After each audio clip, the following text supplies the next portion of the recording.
नमस्कार दोस्तों, मैं हूं आशुतोष और आज की इस वीडियो में हम बात करेंगे म्यूचुअल फंड्स की इक्विटी स्कीम्स के बारे में कि ये क्या होती हैं, कितने टाइप्स की होती हैं, किन स्कीम्स में हमें इन्वेस्ट करना चाहिए या नहीं करना चाहिए। तो चलिए जल्दी से वीडियो को शुरू करते हैं।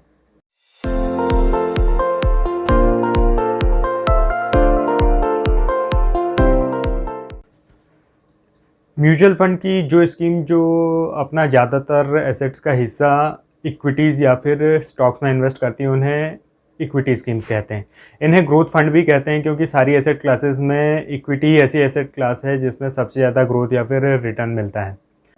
इक्विटी स्कीम्स का क्लासिफिकेशन मेनली दो कैटेगरीज में किया जा सकता है। पहला तो है एम कैप या मार्केट कैपिटलाइजेशन के हिसाब से और दूसरा इन्वेस्टिंग स्टाइल के हिसाब से। मार्केट कैपिटलाइजेशन क्या होता है? मार्केट कैपिटलाइजेशन या फिर एम कैप किसी कंपनी की टोटल वैल्यू होती है जो कि उसके शेयर प्राइस और टोटल नंबर ऑफ जो शेयर्स हैं उनके मल्टीप्लिकेशन से मिलती है और ये उसकी टोटल वैल्यू होती है।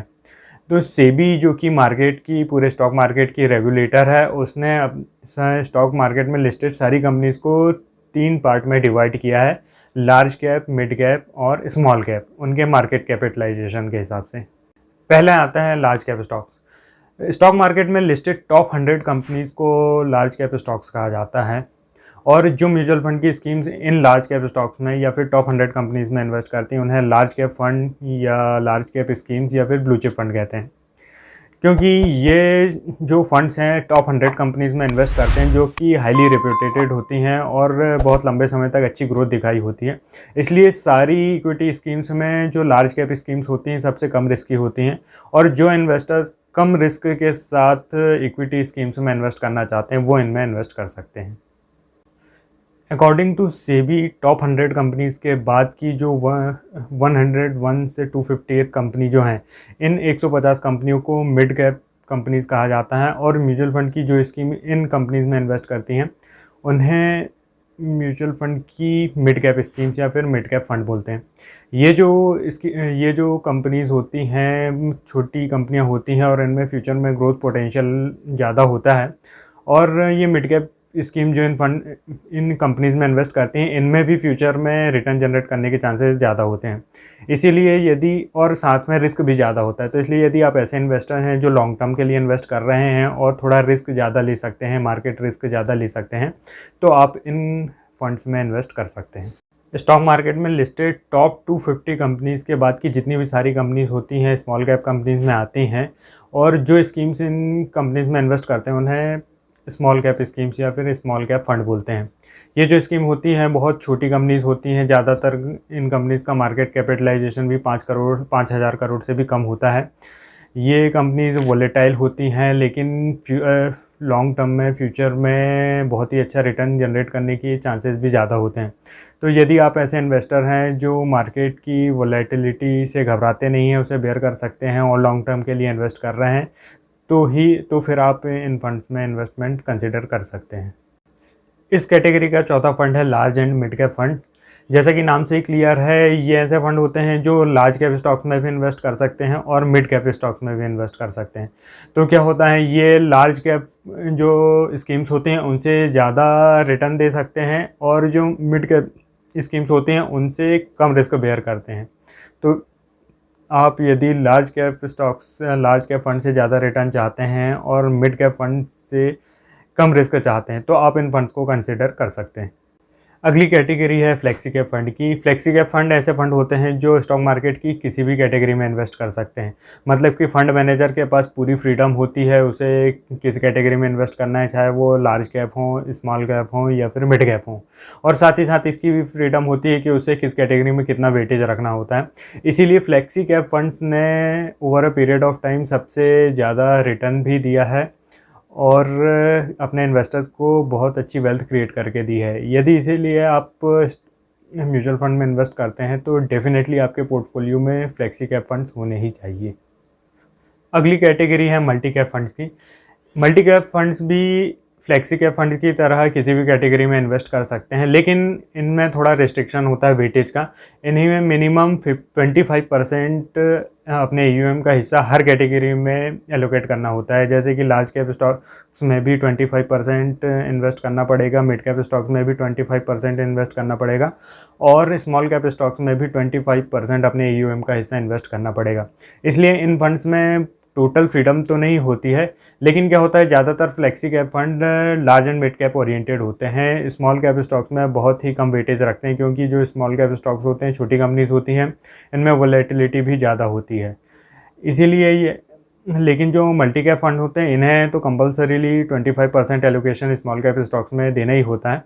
तो इनमें ज़्यादा चांसेस होते हैं फ्यूचर में लॉन्ग टर्म में ज़्यादा रिटर्न जनरेट करने के। बट हाँ, स्मॉल कैप्स में एलोकेशन ज़्यादा होने के कारण रिस्क भी ज़्यादा होता है।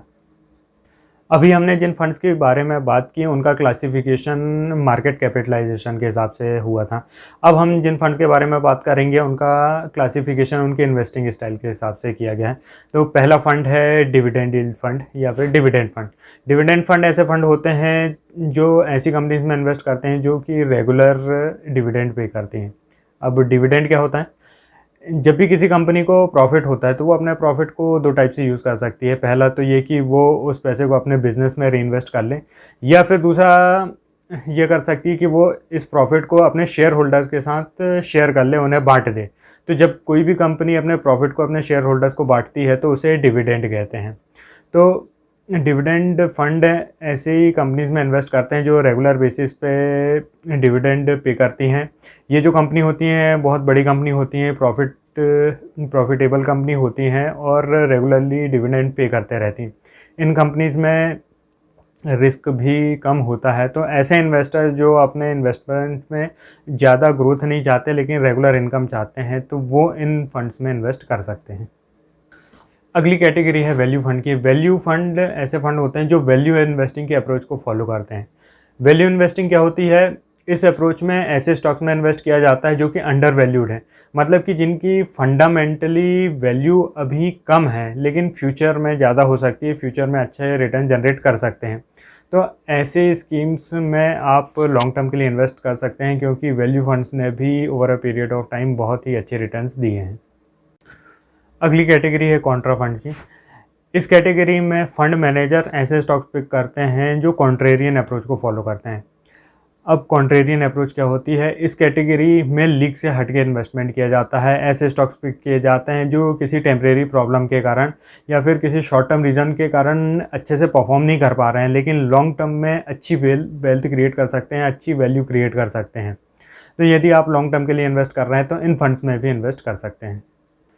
अगली कैटेगरी है फोकस्ड फंड की, जहां ज़्यादातर इक्विटी फंड 50 से 60 स्टॉक्स में इन्वेस्ट करते हैं, वहीं फोकस्ड फंड सिर्फ 20 से 30 स्टॉक्स में इन्वेस्ट करते हैं। नॉर्मल फंड्स में ज़्यादा डाइवर्सिफिकेशन के कारण उनके रिटर्न भी जनरलाइज हो जाते हैं, थोड़े कम हो जाते हैं और उनमें रिस्क भी कम होता है।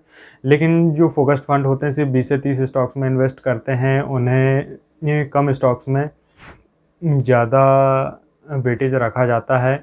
इस कारण इनमें फ्यूचर में ज़्यादा रिटर्न जनरेट करने की भी कैपेबिलिटी होती है और ज़्यादा रिस्क भी होता है। तो यदि आप ऐसे इन्वेस्टर हैं जो लॉन्ग टर्म में थोड़ा ज़्यादा रिस्क ले सकते हैं, थोड़ा कंसंट्रेट पोर्टफोलियो में इन्वेस्ट करना चाहते हैं, तो डेफिनेटली आप इन फंड्स में इन्वेस्ट कर सकते हैं। सेक्टर फंड्स ऐसे फंड्स होते हैं जो किसी पर्टिकुलर सेक्टर के स्टॉक्स में इन्वेस्टमेंट करते हैं। क्योंकि ये फंड्स सिर्फ किसी एक सेक्टर के स्टॉक्स में इन्वेस्टमेंट करते हैं, इसलिए बहुत रिस्की होते हैं। यदि वो सेक्टर अच्छा परफॉर्म करेगा तो फिर ये फंड्स भी परफॉर्म करेंगे, अच्छा रिटर्न देंगे, और यदि वो सेक्टर अच्छा परफॉर्म नहीं करेगा तो इन फंड के रिटर्न भी कम हो जाएंगे। तो क्योंकि ये सिर्फ एक ही सेक्टर में इनका एक्सपोजर बहुत ज़्यादा है, इसलिए इन फंड्स में आप तभी इन्वेस्ट करें जब आपको किसी पर्टिकुलर सेक्टर की अच्छी जानकारी हो, अच्छा नॉलेज हो, उनके फ्यूचर प्रोस्पेक्ट्स, मार्केट साइकिल को लेकर आप बहुत ही ज़्यादा एश्योर हों और मार्केट की वोलेटिलिटी साइकिल्स को हैंडल करने की आपके एपेटाइट अच्छा हो। सेक्टर फंड की तरह ही जो थीमेटिक फंड होते हैं वो पर्टिकुलर एक सेक्टर में इन्वेस्टमेंट ना करके एक थीम से जुड़े सेक्टर्स में इन्वेस्टमेंट करते हैं। मान लीजिए जैसे एग्रीकल्चर थीम है, तो वो एग्रीकल्चर से जुड़े सारे सेक्टर्स के स्टॉक में इन्वेस्टमेंट करेंगे, जैसे फर्टिलाइज़र हुए, केमिकल हुए, ऑटोमोबाइल हुए और एट्सेट्रा एट्सेट्रा। तो ये जो फंड्स होते हैं थोड़े रिस्की होते हैं। यदि आपका रिस्क एपेटाइट अच्छा है, आपका इंडस्ट्री, उस पर्टिकुलर इंडस्ट्री के बारे में आपका नॉलेज अच्छा है, तो ही इन्वेस्टमेंट करें, नहीं तो आप इन फंड्स को अवॉइड भी कर सकते हैं। अगली कैटेगरी है ELSS या इक्विटी लिंक्ड सेविंग स्कीम्स की।